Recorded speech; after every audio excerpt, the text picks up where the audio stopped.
non ce n'è altro, cioè la nicchia del natural bodybuilding in Italia. C'è Dio, gli altri chi cazzo sono? C'è gli altri, tutta gente fa la muzza, il cazzo, ruzzi, cioè, non si capisce cosa fanno, ma sì, bomba, ma non lo so, cioè, sono gli ignavi gli altri, non gliene frega se ti bombano, vabbè, l'importante è che paghi, ok? Quindi non ce ne sono altre, come nicchia, e via così, come non so, in Italia il CrossFit c'è Madaloni, mi sembra che comunque vabbè, ok? Cioè ci sono delle persone che sono delle figure di riferimento chiaramente nel settore. Ok? Domande ragazzi fino a qua? È chiaro? Ci siamo? Dubbi? Ok. Allora, gli errori più comuni nel posizionamento. Quindi partiamo da cosa non bisogna fare nel sales position. Okay? Cosa un bravo personal trainer, cosa un bravo titolare di palestra non deve fare. Allora, 1. Comunicare una propria passione, la propria disciplina. No, se no fai il convertitore.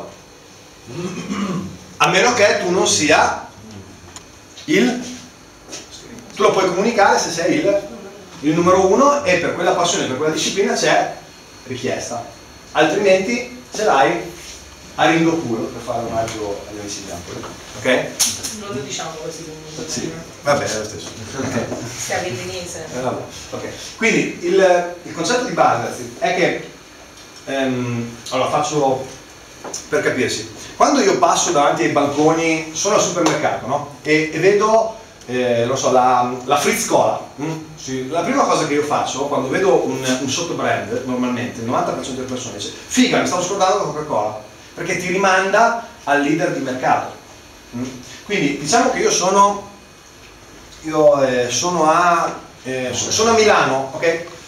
Allora, se io faccio pubblicità di una disciplina nella quale non sono il leader incontrastato e per quella disciplina diciamo non c'è richiesta, io in realtà sto facendo un danno, cioè il mio marketing porta vantaggi competitivi al leader. Cioè se io sono a Milano e faccio il mio corso, ok, a Milano Frank Narenda venite al mio corso di CrossFit, senti che CrossFit, figo, vado a Madaloni, fa così, non viene da me.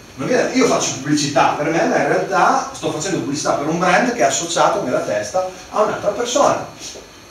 Si capisce ragazzi questa cosa?